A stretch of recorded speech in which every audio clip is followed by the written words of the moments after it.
Savons-nous que, quel que soit le chemin que l'on prend, on est en train de réaliser le projet divin, le projet de notre âme divine, le projet du divin que la partie de l'âme en nous, qui s'appelle l'âme divine, l'âme consciente du divin, veut réaliser et réalisera. Ce qui fait que on est tous, d'une manière ou d'une autre, croyants ou pas, connaissants ou pas, peu importe, sur la voie divine, sur la voie de la réalisation divine, de la déification, de la sanctification, sur des chemins différents, sur des chemins que l'on peut choisir. Mais il faut savoir que les enseignements nous disent que, quel que soit le chemin que l'on choisit, on sera confronté à ce que l'âme doit éprouver pour retrouver la conscience du divin, retrouver les principes du divin. Même au point de se mettre complètement contre Dieu, de vivre sans Dieu, de vivre en dehors des croyances ou des certitudes ou de la connaissance de Dieu. Peu importe. Ça nous est signifié dans la construction du temple où il est dit que on a utilisé du cuivre, de l'or et de l'argent, qui expriment ces trois types d'âme, ces trois types de fonctionnement. Celle qui veut faire sans Dieu, qui pense faire sans Dieu, celle qui veut associer sa volonté à celle de Dieu, et celle qui veut essentiellement faire la volonté de Dieu. En sachant que le divin, encore une fois, je le répète, je le rappelle, nous propose à l'école de la terre, l'école de l'incarnation, de la royauté, d'exprimer les valeurs divines à partir, à travers, portées par notre unicité, notre personnalité particulière. D'où l'importance de s'apprécier, d'être soi-même, d'être équilibré, de se connaître, de connaître ses capacités physiques, psychiques, mentales, émotionnelles, psychologiques, de connaître son tempérament, sa manière de réagir, sa manière de s'affirmer, qu'on appelle les forces du caractère, de l'affirmation de soi, et bien sûr de connaître son projet d'âme. Le projet d'âme qui est inscrit dès notre naissance, bien avant, mais qui se modélise au moment où on est, avec notre date de naissance, avec nos noms, nos prénoms, nos parents, notre fratrie, notre famille, etc., etc. Et les enseignements nous disent qu'il y a une structure qui va se répéter, une structure de base septénaire, basée sur le nombre 7, de 7 ans en 7 ans, qui vont se répéter et qui vont nous donner 7 filiations, 7 histoires qui vont se répéter. L'histoire de 0 à 1 an va se répéter à 7-8 ans, puis ensuite à plus 8 à 14-15 ans, et ensuite à 21, 20-21, etc., etc. 21-22, pardon, etc., etc. Et puis la même chose pour... Donc finalement, notre être, notre vocation spirituelle, notre projet divin, est tissé de 7 fils, de 7 chemins, de 7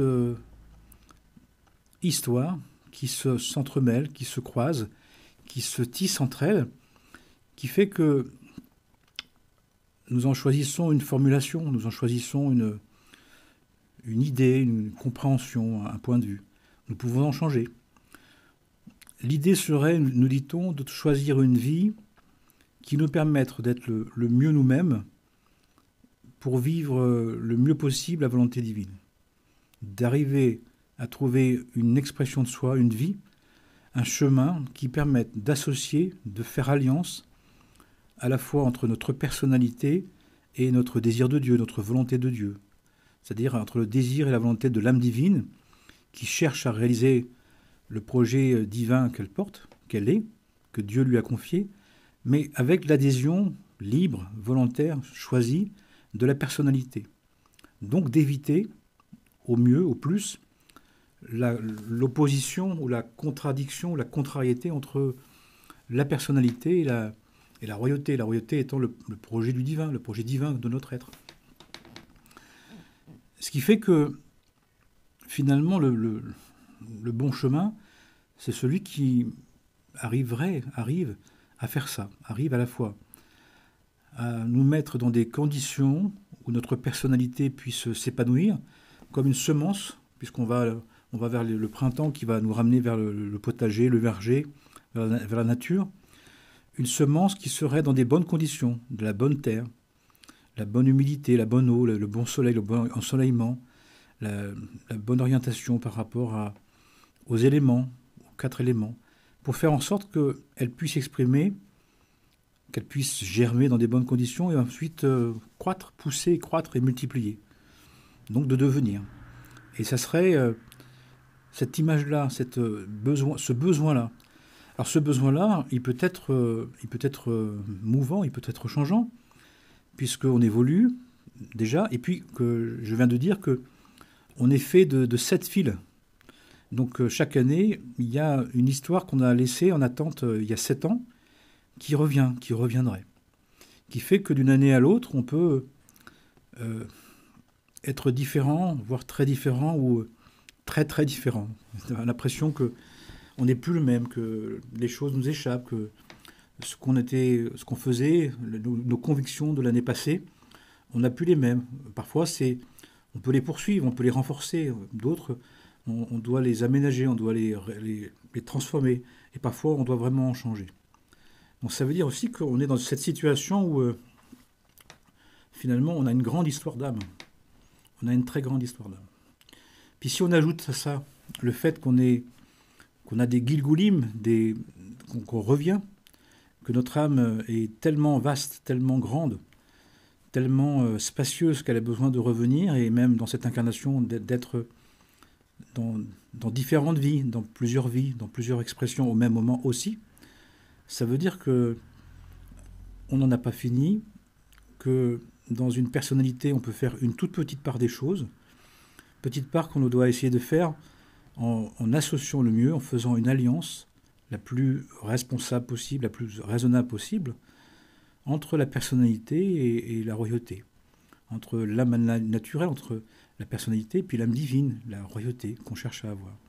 En sachant que dans une personnalité, dans une vie, on peut réaliser, nous dit-on, une toute petite partie de l'immensité de l'âme, de l'immensité, de l'illimité de l'âme, de l'immensité de l'âme. Ce qui fait aussi ça nous demande d'être raisonnable, ça nous demande de faire ce qui est possible. Ça veut dire, on tend vers l'idéal, mais on évite l'utopie.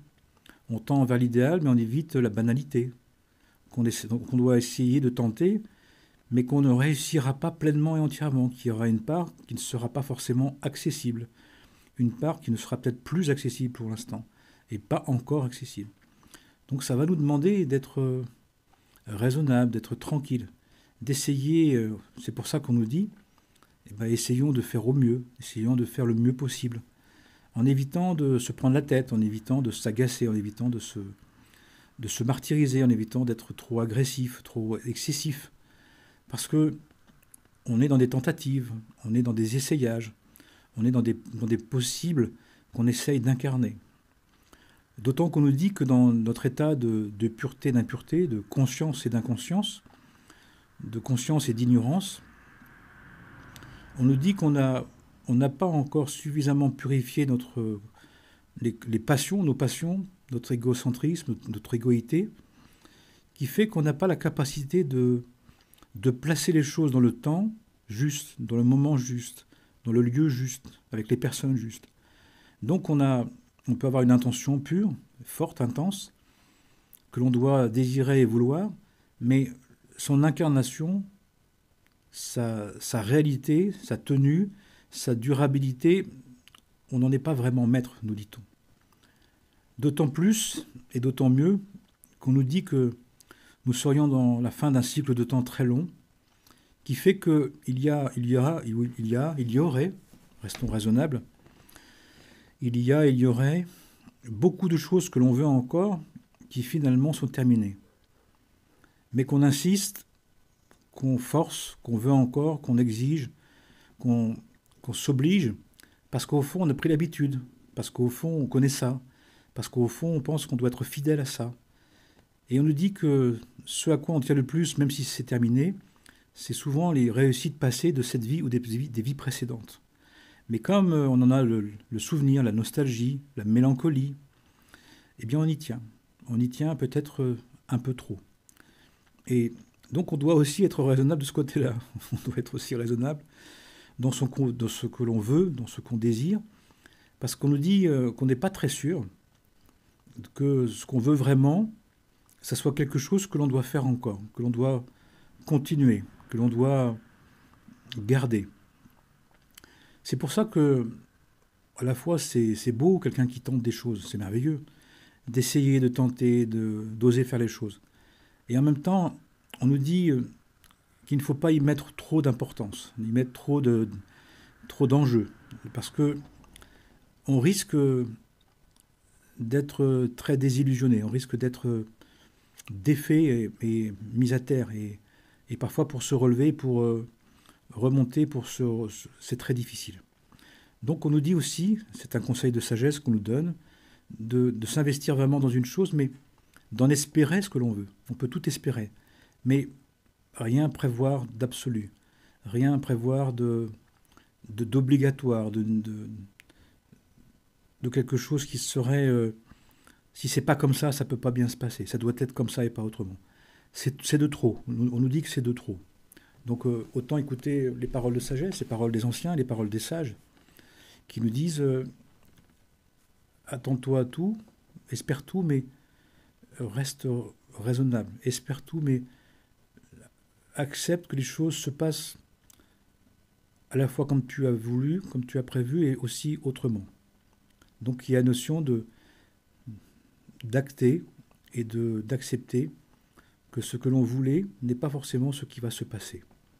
Tout simplement, encore une fois, parce qu'on nous dit que notre corps de passion, qu'on appelle le corps astral pour certains, qu'on appelle le corps égotique, etc., n'est pas assez nettoyé, purifié de ses savoirs, de ses avoirs, de ses pouvoirs, de sa propre importance, de sa propre imagination. Mais que celle-là, elle peut nous leurrer, elle peut nous raconter des bobards, elle peut nous faire croire des choses qui n'existent pas, elle peut nous faire croire des choses qu'on a imaginées, surtout si c'est porté par la sensation, l'émotion, la cogitation, qui sont les lieux privilégiés pour les illusions, qui amènent à des désillusions. Donc on nous demande d'être extrêmement prudent avec notre vouloir et notre désir. On a à désirer, on a à vouloir, mais dans l'application des choses, dans l'incarnation des choses, on doit savoir qu'on n'est pas maître pleinement de l'incarnation de notre désir et de notre volonté. Ça viendra plus tard, nous dit-on, quand on se sera dépassionné de nous-mêmes, quand on sera revenu à vraiment dans un être humble, modeste et simple, un fidèle serviteur qui a compris que sa véritable volonté, c'était la volonté divine, mais dans la chair, dans les os, dans les neurones, dans le sang, dans l'être profond, comme une évidence, comme une vérité profonde qu'on incarne. À ce moment-là, on aura le pressenti, le ressenti, la prévision du lieu juste, des personnes justes, du moment juste. Pour l'instant, tout ça, c'est trop trouble, c'est trop aléatoire. Et beaucoup de nos projets sont beaux, mais ils ne peuvent pas vraiment s'incarner parce qu'on n'a pas la mesure de cela, on n'a pas la mesure de comment ça peut se faire, comment ça devrait se faire, de quelle manière, à quel endroit, avec quelle personne, avec quels moyens. Alors parfois, on peut utiliser un peu de savoir, un peu d'avoir, un peu de pouvoir pour forcer un peu les choses. Mais on voit bien que les choses, on y arrive de moins en moins.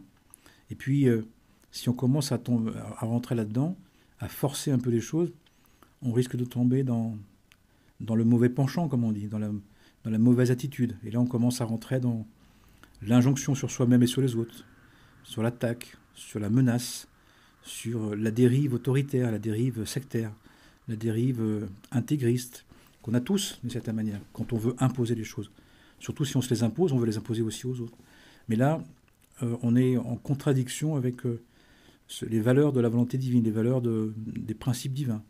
On n'a pas le droit de faire ça, ni pour nous-mêmes, ni pour les autres, surtout pas pour les autres. Qui amène aussi à la critique, à la médisance, à la calomnie, c'est-à-dire l'insatisfaction, la frustration. Parce qu'au fond, comme je sens que je peux désirer et vouloir, on peut se faire croire que ce désir et cette volonté, comme elle nous est vraiment évidente en nous, parfois c'est une vérité profonde en nous qui est authentique, mais ça ne veut pas dire qu'on est capable de le faire. Et ça ne veut pas dire, encore une fois, je redis, que c'est encore à faire et encore à continuer. Pourquoi ? Parce que nous dit-on, je le redis, on nous dit qu'on est dans cette fin des temps dans lequel nous serions, beaucoup de choses que l'on veut encore sont déjà obsolètes, sont terminées. Mais les mémoires, les souvenirs, l'imaginaire restent et nous induit dans l'erreur, nous induit dans l'idée d'une chose qui est parfois terminée. C'est pour ça que si on veut vraiment quelque chose, on doit le faire avec une éthique, avec une morale, avec un bon sens, dans le respect des droits et des devoirs, qui garantit qu'on n'est pas en train de se leurrer, qu'on n'est pas en train de se la raconter, qu'on n'est pas en train de s'imaginer un scénario qui est peut-être qu'on a déjà vécu, c'est pour ça qu'on veut le vivre, et peut-être que c'est pour ça qu'on nous dit aussi que peut-être qu'il y a pas mal de choses que l'on fait pour le terminer. Et comme on serait dans la fin des temps, dans les prémices très, très rapides, dans peu de temps d'un nouveau temps tout nouveau, eh bien on s'aperçoit que les personnes le disent, les personnes en témoignent, que eh bien le fait de continuer des choses comme avant, le fait de les vouloir comme avant, eh bien c'est de moins en moins possible. Et ça peut s'arrêter en un instant, ça peut s'arrêter très rapidement. Et là, si on s'est accroché à ça, si on a idolâtré ça, si on n'était que ce projet, si on n'était que tout ça à travers ça, si on se pensait qu'à travers un projet, une idée, une conception, une histoire, une relation, et que d'un seul coup ça s'arrête à l'instant même, eh bien tout s'effondre. Mais là, on était dans ce qu'on appelle l'idolâtrie. On était dans un fonctionnement idolâtre. On avait oublié que seule la volonté divine tient tout, que seule la volonté divine tient les choses. C'est elle qui décide si oui, quand, comment, combien de temps. Et si la volonté divine considère un accord avec notre âme divine, je rappelle, c'est pas une volonté divine qui nous soumet à sa volonté, c'est une volonté divine qui s'associe à notre âme divine, mais dans l'inconscience de la personnalité, dans l'ignorance de la personnalité, dans l'absence de conscience, l'absence d'évidence de la personnalité. C'est la personnalité qui est souvent étonnée. C'est l'ego qui ne comprend pas, parce que il voulait, mais dans sa volonté, il y avait une toute-puissance, il y avait une surpuissance. Il y avait un vouloir qui voulait s'imposer et imposer. Et on nous dit que c'est de moins en moins possible, que c'est de moins en moins facile, que c'est de moins en moins acceptable, accessible. Donc, à un moment donné, eh bien, il nous faut le comprendre pour être très prudent avec ce que l'on veut. On peut vouloir, mais pas s'obliger, pas injoncter, pas s'injoncter ni les autres. On peut désirer et vouloir, mais de manière raisonnable. Si Dieu veut, si c'est possible, si les conditions sont réunies, quand le temps que ce soit possible, si on verra demain, on fait aujourd'hui puis on verra demain. Donc il y a une notion d'incertitude, il y a une notion de non-maîtrise de l'incarnation et de la durée des choses. Il faut le savoir. Si on le sait, on peut agir de belle manière, on doit agir. On doit essayer de faire le bien, on doit essayer de faire le beau, le bon, le vrai, le juste, mais de manière tranquille, sans vouloir se forcer ou obliger les choses, sans vouloir forcer les êtres. Parce que chacun, nous dit-on, est convoqué individuellement. Chacun est en train de prendre conscience de ça, et c'est pas très agréable de savoir que on a des choses que l'on veut, que l'on désire, mais qui ne sont pas forcément des choses que l'on doit continuer, peut-être qu'on doit terminer, peut-être qu'ils se terminent, peut-être qu'ils sont déjà terminés, et quand on est en train de comprendre ça. Mais en même temps, si on a passé notre vie à vouloir telle ou telle chose et que malgré tout, ça n'a pas marché ou que ça a marché un moment puis ça ne marche plus du tout, eh bien, souvent, au lieu de renoncer, les personnes en témoignent, elles sont encore plus accros, elles se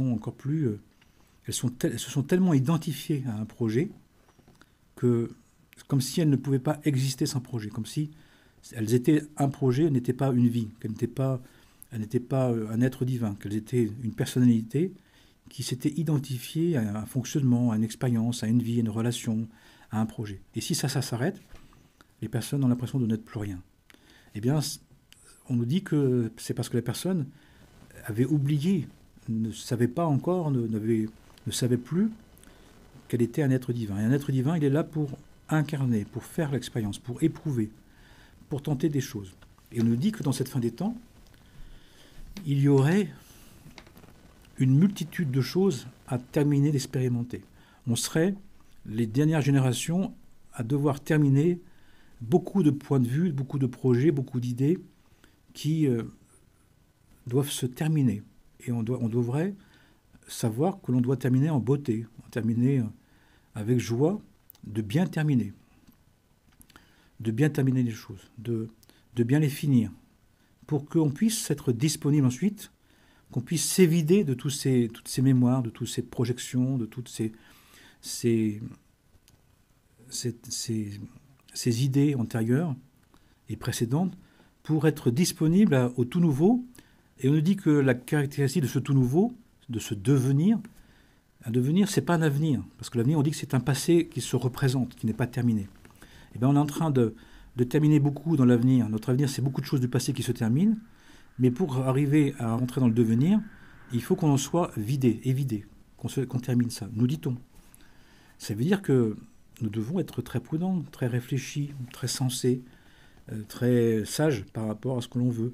Parce que peut-être qu'on est dépositaire de beaucoup de choses qui doivent se terminer, qui doivent beaucoup d'avenir qui finalement passent pour qu'on les termine.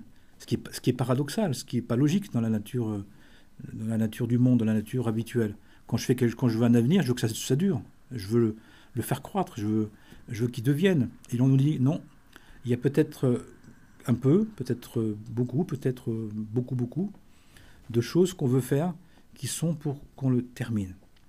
Pourquoi ? Pour qu'on puisse faire de la place, de se désencombrer. Eh bien, pour faire la place à un devenir qui, nous dit-on, est totalement différent.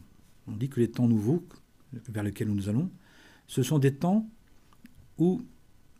qui n'ont pas grand-chose à voir avec ce que l'on fait. On prend l'image d'une chenille qui devient un papillon. La chenille ne sait pas qu'elle est un papillon, et le papillon ne sait pas qu'il était une chenille. Il y a un moment de transmutation, de transformation, d'une métamorphose qui fait qu'on passe d'un état chenille à un état papillon. C'est le même être, mais il n'a pas conscience qu'il est complètement différent. Il était terrestre, il devient céleste, il devient aérien. Et donc là, c'est un immense changement. Et on nous dit ça. Voilà. Donc, je souhaite à chacun et chacune, je nous souhaite à chacun et chacune de vivre bien à la fois ce qu'on a envie de faire, mais qui est peut-être là pour justement qu'on en termine, mais de bien le faire, de bien terminer. C'est une grande réalisation de terminer bien les choses, de terminer une relation de belle manière, de terminer un travail de belle manière, de terminer une situation, de changer de vie tranquillement, de saluer ce qui a été d'importance pour nous, ce qui nous a porté parfois pendant très longtemps. Et plus c'est un projet qui vient de notre enfance, on dit que plus ça vient de notre enfance, plus ça vient de loin, que ça vient de loin de nos incarnations précédentes. Qui fait qu'on y tient beaucoup, mais même si on y tient beaucoup, c'est peut-être quelque chose qu'on doit terminer, mais qui est en train de se terminer. Et parfois, on ne veut pas que ça se termine, et c'est en train de le faire. Et je nous invite à envisager la possibilité de ce que je dis. C'est-à-dire qu'il y a des choses auxquelles on tient, que l'on veut encore, et peut-être que c'est pour bien les terminer, c'est pour bien les finir, pour justement faire de la place à ce tout nouveau. Et pour ce tout nouveau, on nous dit pour que le recevoir, justement, il faut se désencombrer. Il faut évider les choses.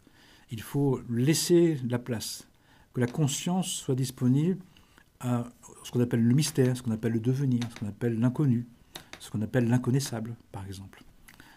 Voilà, Amen et Amana.